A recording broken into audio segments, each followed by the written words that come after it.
আজ জুম্মাবার, তার উপর রমাদান একসাথে হওয়ায় এই দিনের আমলের সওয়াব অনেক বেশি।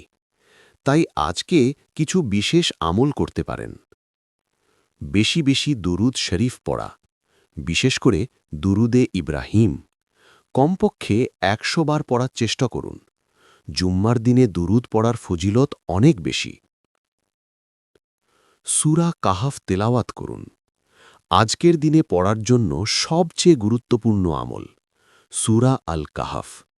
হাদিসে আছে, যে ব্যক্তি জুম্মার দিনে সূরা কাহাফ পড়বে তার জন্য এক জুম্মা থেকে আরেক জুম্মা পর্যন্ত নূর দেওয়া হয়। বেশি বেশি দোয়া করুন। জুম্মার দিনে একটি বিশেষ সময় আছে যখন দোয়া কবুল হয়।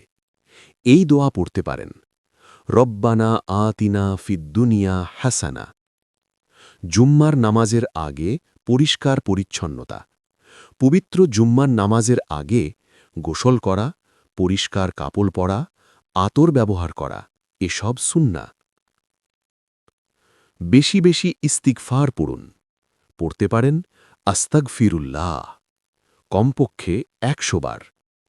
আজকের জন্য একটা সহজ প্ল্যান: সূরা কাহাফ একবার, দুরুদ শরীফ ১০০ বার, ইস্তিগফার ১০০ বার, ১০ থেকে ১৫ মিনিট দোয়া। আল্লাহ আমাদের আমলকে কবুল করুন, আমিন। ইসলামিক ও শিক্ষণীয় ভিডিও পেতে আমাদের চ্যানেল সাবস্ক্রাইব করুন।